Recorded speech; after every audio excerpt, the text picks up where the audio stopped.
Good morning students. நான் already உங்ககிட்ட சொல்லியிருந்தேன்ல, இன்னைக்கு உங்களுக்கு ஜிகே எக்ஸாம் நடக்க போகுதுன்னு.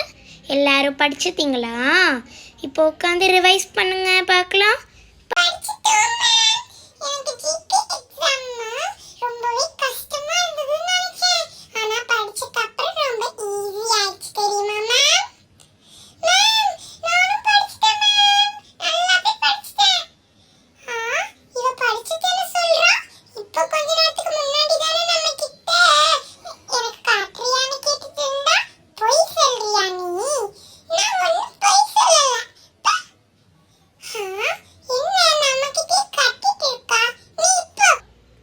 ஸ்டூடெண்ட்ஸ், படிக்க சொன்னால் என்ன பண்ணிட்டு இருக்கீங்க? சண்டை போட்டுருக்கீங்களா?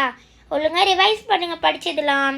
இன்றைக்கி ரொம்பவே ஈஸியான 3 கொஷின்ஸ் தான் வரப்போகுது. நல்லா ரிவைஸ் பண்ணுங்கள். நீங்கள் மட்டும் இப்போ ரிவைஸ் பண்ணலன்னா உங்களோட இன்டர்னல் மார்க்ஸ்லாம் நான் குறைச்சிருவேன். புரியுதா?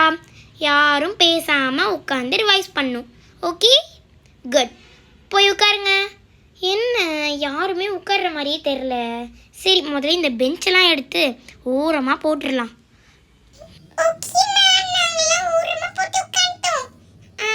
போட்டு உட்காந்துட்டிங்களா? Very good.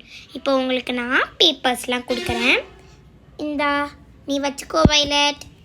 நெக்ஸ்ட்டு வைலட், உன்னோட பேப்பரில் முதல்ல உன்னோட நேம், அதுக்கப்புறம் கிளாஸ். இல்லை நேம் எழுதாத, ரோல் நம்பர் எழுது. மேம் எழுதியாச்சா? இப்போ ஃபஸ்ட்டு கொஷின், ஆல்ஃபபெட்டிக்கல் ஆர்டரில் எத்தனை ஆல்ஃபபெட்ஸ் இருக்குது மொத்த கவுண்ட்டும் எழுதணும். புரியுதா?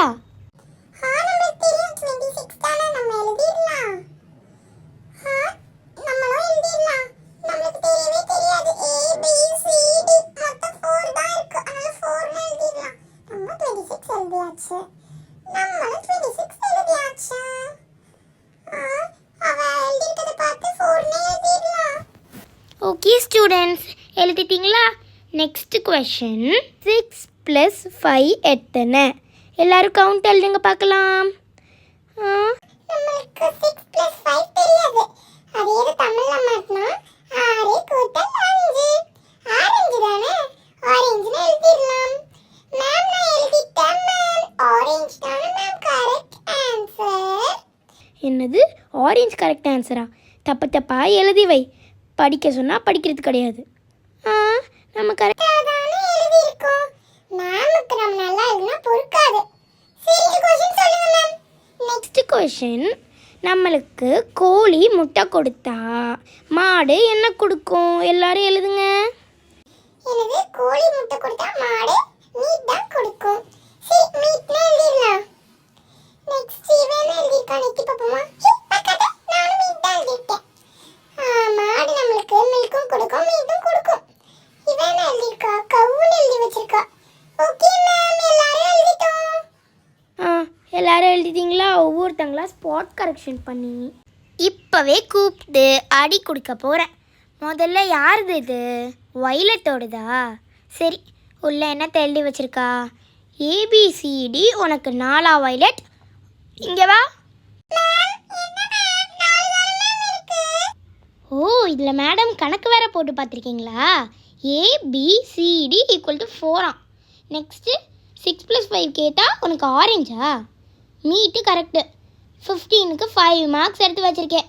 ஒரு கொஷின்னா 5 மார்க்கு. ஒரே ஒரு கொஷின் தான் கரெக்டு. உன் பேப்பரை நீயே எடுத்து போய் உன்னோட பேரண்ட்ஸ் கிட்ட ஃபோட்டோ ஃப்ரேம் பண்ண சொல்லு. ஓகேவா?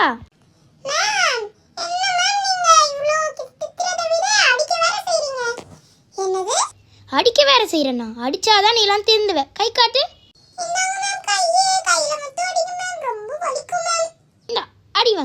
அடி வாங்க. இனிமே இப்படி படிக்காம இருப்ப.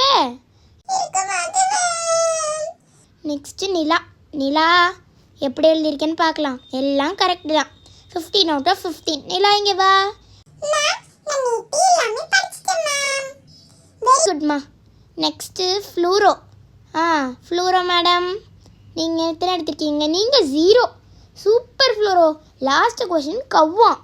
2 பேரும் ஒரே மாதிரி எழுதி வச்சுருக்கீங்க, வயலத்தும் நீயும். இங்கே வா ஃப்ளூரோ. எவ்வளோ நேரம் கூப்பிடுறது? உன்னால் வர முடியாதா? சீக்கிரம் வா. மேம் ஃப்ளூரோ வாஷ்ரூம் போயிட்டா மேம். ஓ மேடம் வாஷ்ரூம் வேறு போயிட்டாங்களா? வரட்டும் வரட்டும். 0 எடுத்து வச்சிருக்கா. அவளாவது பரவாயில்ல. என்ன மேம் நான் வாஷ்ரூம் போயிருந்தேன் மேம். என்ன மேம் நீங்க கத்திக்கிட்டே இருக்கீங்க? ஆ நானா கத்திக்கிட்டே இருக்கேன்? இரு, உனக்கெல்லாம் கையில் அடித்தா பத்தாது, எல்லா பக்கமும் அடிக்கணும். என்னது? நான் என்ன மேம் பண்ணேன்? 15 out of 15 எடுத்திருக்கேனா மேம்? எடுப்பேன் 0 எடுத்து வச்சிருக்கேன். இந்தா அடிப்பேன். யார் இது? ஓ, நான் நியூ ஜாயின்ட் ஒரு பொண்ணு வந்திருந்தாளே. ஓ அவளுதா? Okay, 10 out of 15. குட்மா. Thank you ma'am. என் பேர் பிங்கி மேம். பிங்கியா? சரி ஓகே. எல்லாரோட பேப்பர்ஸும் இப்போ நான் கொடுத்துருவேன். வீட்டில் போய் மேம்கிட்ட சைன் வாங்கணும். இப்போ HMM நம்மளுக்காக ஒரு பசில் மாதிரி கொடுத்துருக்காங்க ஸ்டூடெண்ட்ஸ். இந்த பசிலை நீங்கள் மேக் பண்ணணும். யார் மேக் பண்ணுறீங்களோ முன்னாடி வந்து மேக் பண்ணலாம். மேக் பண்ணுறவங்களுக்கு ஒரு gift அடுத்த கிளாஸில் கொடுப்பேன். மேம் நான் பண்ணட்டுமா? நான் பண்றேன் மேம். Please ma'am. ஓகே பண்ணுமா. இது எனக்கு ஆல்ரெடி தெரியும் மேம். ரொம்பவே ஈஸி தான். மொத்தம் 2 ட்ரையாங்கிள் மாதிரி இருக்கிறது கொடுத்துருக்காங்க. இது வந்து வீடோட ரூஃப்னு நினைக்கிறேன். அதுக்கப்புறம் 2 ஸ்கொயர் கொடுத்துருக்காங்க. இப்போ இந்த 2 ஸ்கொயரையும் லெஃப்ட் ஹேண்ட் சைடில் வச்சுட்டு இந்த ரூஃப் மாதிரி இருக்கிறத ரைட் ஹேண்ட் சைடில் வச்சிடணும். ஓகே, முதல்ல உங்களுக்கு பண்ணி காட்டுறேன் மேம். இப்போ இது அப்படியே நான் ஃபிட் பண்ணுற மாதிரியே ஃபிட் பண்ணணும். என்ன ஃபிட்டே ஆக மாட்டுது? இருங்க. இப்போ ஃபிட் ஆயிடுச்சா? இப்போ இந்த சைடு ஒரு ட்ரையாங்கிள் வச்சுட்டு அதுக்கு ஆப்போசிட் சைடில் அந்த ஸ்கொயரை வச்சிடணும். இருங்க நான் வச்சே காட்டுறேன். இப்போ பார்த்தீங்களா இந்த ரெண்டுத்தையுமே நம்ம ஜாயின் பண்ணணும். நான் ஜாயின் பண்ணி காட்டுறேன்னா பார்த்தீங்களா இப்போ ரூஃப் ரெடி ஆயிடுச்சு. நல்லா இருக்கா மேம்? சூப்பராக இருக்குது ஸ்டூடெண்ட்ஸ். இப்போ நெக்ஸ்ட்டு இன்னொரு பசில் இருக்குது. இந்த பசில் எடுத்து ஓரமாக வச்சுட்டு நெக்ஸ்ட் பசில் நெக்ஸ்ட் கிளாஸில் பண்ணுங்கள். இப்போ டைம் இல்லை, ஓகேவா? நெக்ஸ்ட் பசில் வந்து ஒரு மாதிரியான ப்ளூ கலரில் இருக்குது. இங்கே பாருங்கள், இந்த கலரில் தான் இருக்குது. நீங்கள் வந்து இதெல்லாம் நெக்ஸ்ட் கிளாஸில் பண்ணுறீங்களா ஸ்டூடெண்ட்ஸ்? ஓகே மேம், நாங்க நெக்ஸ்ட் கிளாஸ்லயே பண்றோம் மேம். இது நிறைய இருக்கு. நாங்க வீட்டுக்கு எடுத்து போய் வேணா பண்ணட்டுமா மேம்? இதுவும் நல்ல ஐடியா தான் இருக்குது. நீங்கள் வீட்டுக்கு எடுத்து போய் பண்ணுங்கள். ஓகே ஃப்ரெண்ட்ஸ், இந்த வீடியோ உங்களுக்கு பிடிச்சிருந்ததுன்னா லைக் பண்ணுங்க, ஷேர்